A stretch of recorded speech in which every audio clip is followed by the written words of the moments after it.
Hello friends, আসসালামু আলাইকুম। আমি ডক্টর মিনারা পারভিন, বারিক হোমিও ফার্মেসির পক্ষ থেকে জানাই আপনাদের সবাইকে আন্তরিক শুভেচ্ছা। আজকে যে টপিকটি নিয়ে কথা বলবো সেটা হচ্ছে ইনফার্টিলিটি বা বন্ধ্যাত্ব।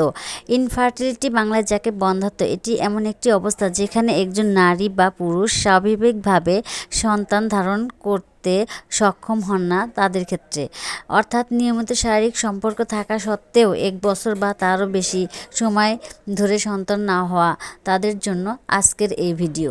আসুন জেনে নেই বন্ধ্যাত্ব কেন হয়। বন্ধ্যাত্ব হতে পারে নারী বা পুরুষ উভয়েরই।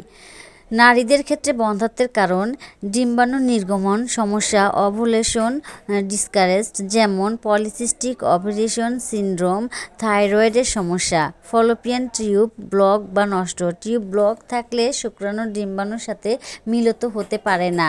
এন্ডোমেট্রিওসিস, জরায়ু বাইরের টিস্যু জন্মায় যা প্রয়োজনের সমস্যা বাড়ায়। জরায়ুর সমস্যা যেমন ইউটেরাইন ফাইব্রয়েড, জরায়ুর আকৃতির ত্রুটি জন্য। বয়স বেশি হওয়ার কারণে দেখা যাচ্ছে 35 বছরের বেশি নারীদের ক্ষেত্রে ফার্টিলিটি কমতে থাকে। আসুন আমরা জেনে নেই পুরুষ বন্ধ্যাত্বের কারণগুলো। স্পাম বা শুক্রাণু উৎপাদনের সমস্যা, স্পাম কম হওয়া, দুর্বল হয়ে পড়া, স্পাম ডেলিভারির সমস্যা, শুক্রাণু বাইরে আসতে না পারা অর্থাৎ ব্লকেজ, হরমোনের সমস্যা, টেস্টোস্টেরনের ঘাটতি ইত্যাদি। অতিরিক্ত তাপ, অ্যালকোহল বা ধূমপানের কারণেও পুরুষের বন্ধ্যাত্ব কমে যায়। বন্ধ্যাত্বের এই সমস্যা দেখা দিলে আমরা প্রথমে কি কাজ করতে হবে? একজন গাইনোকোলজিস্ট বা ফার্টিলিটি স্পেশালিস্ট দেখানো অত্যন্ত প্রয়োজন। হরমোন পরীক্ষা করা, আল্ট্রাসোনোগ্রাফি, সিমেন অ্যানালাইসিস পুরুষের জন্য বিশেষ কার্যকর।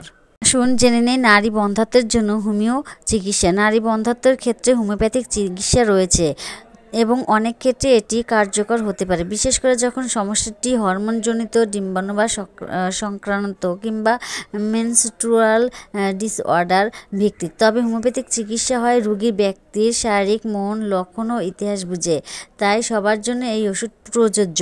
নারীদের ক্ষেত্রে হোমিওপ্যাথিক কিছু মেডিসিন: পালসিটিলা অনিয়মিত পিরিয়ড, ঠান্ডা প্রকৃতির মেয়ে, হরমোনের সমস্যার জন্য, সেপিয়া হরমোন ইমব্যালেন্স, মানসিক অবসাদ, ইউরেটাসের দুর্বলতা, ল্যাকোসিস পিরিয়ড বন্ধ হয়ে যাওয়া বা রক্তপাত বেশি হলে, ক্যালকেরিয়া কার্প স্থূলতা, হরমোনজনিত সমস্যা, ঠান্ডা সহ্য করতে না পারা, নেট্রামিওর মানসিক চাপ, দুঃখ, সম্পর্কজনিত হতাশা।